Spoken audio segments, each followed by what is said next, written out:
नमस्कार साथियों। 5 नवंबर 2025 को है देव दीपावली।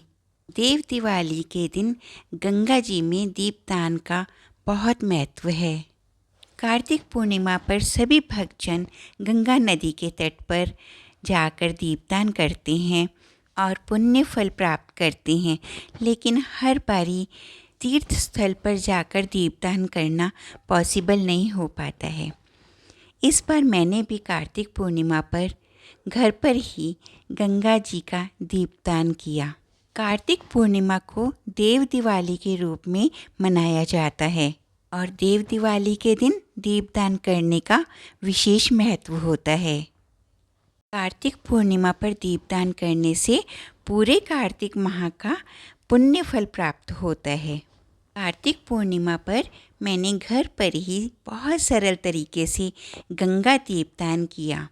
सबसे पहले जिस जगह मुझे गंगा दीपदान करना था उस जगह को गंगा जल का छींटा देकर अच्छे से स्वच्छ किया और फिर स्वास्तिक का निशान बनाया।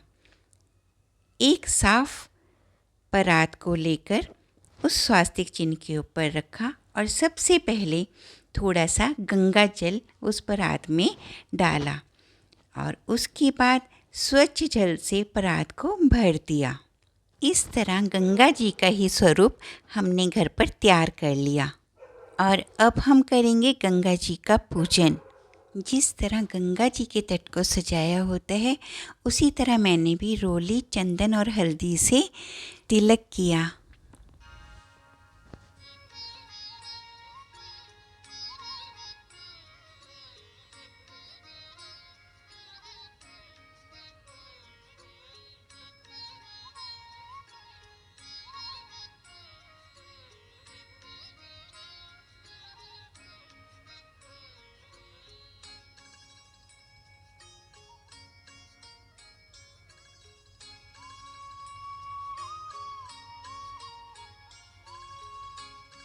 तिलक करने के पश्चात मैंने गंगा जी में पुष्प समर्पित किए।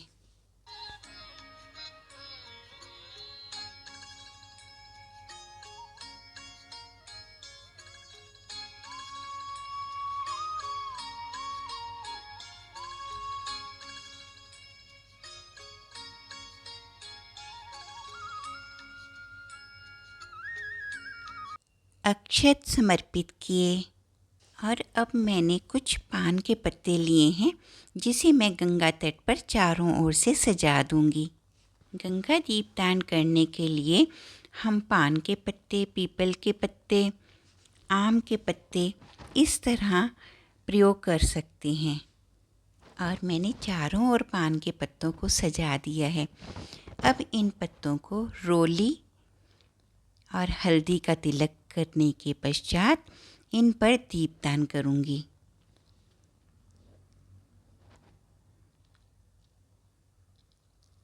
रोली का तिलक करने के बाद इन सभी पत्तों पर मैंने हल्दी का तिलक कर दिया और साथ में पुष्प भी मैंने चारों ओर लगा दिए।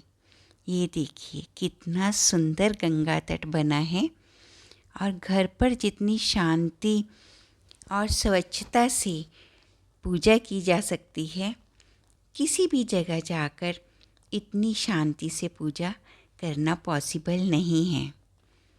ये सब इतना सुंदर लग रहा है, इससे मन इतना प्रसन्न हो रहा है। और अब पान के पत्तों पर मैंने एक एक दीपक जिनमें कि सरसों का तेल है और बाती है वो सजा दिए हैं। प्रसाद के रूप में मैंने केले और सिंघाड़े भी पूजा स्थल पर रख दिए हैं। गंगा जी के अंदर दीपदान करने के लिए मैंने पान के 2 पत्ते लिए हैं, उस पर पुष्प, अक्षत और हल्दी, रोली का तिलक किया है और घी की एक बाती भी रखी है। प्रसाद के रूप में मैंने बताशे का प्रसाद पत्तों पर रख दिया है। मैंने चारों ओर पत्तों पर जो दीपक रखे थे उनको भी जगा दिया है और अब ये गंगा तट पर दीपदान कर दिया है और अब मैं गंगा जी में दीपदान करने के लिए जो मैंने गंगा जल के ऊपर पान का पत्ता रखा है, उसमें घी की जो बाती रखी है उसको भी प्रज्वलित कर दिया है। और अब मैं हाथ की सहायता से पत्तों को पानी में थोड़ा तैराऊंगी, जिससे कि गंगा तट के ऊपर जिस तरह दीपक तैरते हैं उस तरह से प्रतीत होगा। ये देखिए, मैंने धीरे धीरे अपने हाथ से गंगा जल के पत्तों को इस तरह से गंगा जल में घुमाया है और बिल्कुल ऐसा लग रहा है जैसे हम गंगा के अंदर दीपक को प्रज्वलित कर कर तैरा रहे हैं।